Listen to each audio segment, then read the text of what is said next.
Hi అండి. ఈ వేసవిలో రాత్రిపూట తేలికగా ఆరోగ్యంగా ఏదైనా తినాలనుకుంటున్నారా? అయితే ఈ అటుకుల మకానా చాట్ని ట్రై చేయండి, ఖచ్చితంగా నచ్చుతుంది. ముందుగా ఒక గిన్నెలో అటుకులను తీసుకొని నీటితో శుభ్రంగా కడిగి నీటిని పూర్తిగా వడగట్టి కొద్దిగా వాటర్ను అందులో వేయాలి. అంటే 2 స్పూన్లమైన వాటర్ని వేస్తే చాలు. ఇప్పుడు 5-10 నిమిషాల పాటు పక్కన పెడితే అటుకులు మెత్తబడతాయి. ఒక పాన్ వేడి చేసి అందులో మకానా వేసి కరకరలాడే వరకు డ్రై రోస్ట్ చేయాలి.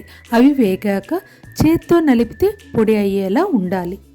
10 నిమిషాలకు అటుకులు మెత్తబడిపోయాయి. ఒక్కసారి మనం అటుకులను పొడి పొడిగా చేసుకుందాము.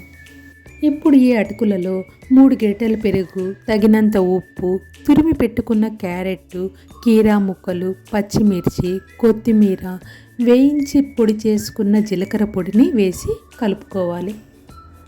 ఇందులో వేయించి పొట్టు తీసి పెట్టుకున్న పల్లీలు, దానిమ్మ గింజలు మరియు ముందుగా రోస్ట్ చేసుకున్న మకానా వేసి అన్నీ కలిసేలా కలిపి పెట్టుకోవాలి. చివరగా కావాలంటే మరికొంత పెరుగు కూడా వేసి మనము బాగా కలుపుకోవచ్చు.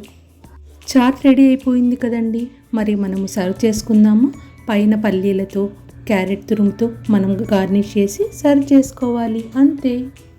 మరి ఎంతో రుచికరమైన చల్లని హెల్తీ డిన్నర్ రెడీ. నచ్చితే లైక్ చేసి సబ్స్క్రైబ్ చేసుకోండి. Thanks for watching.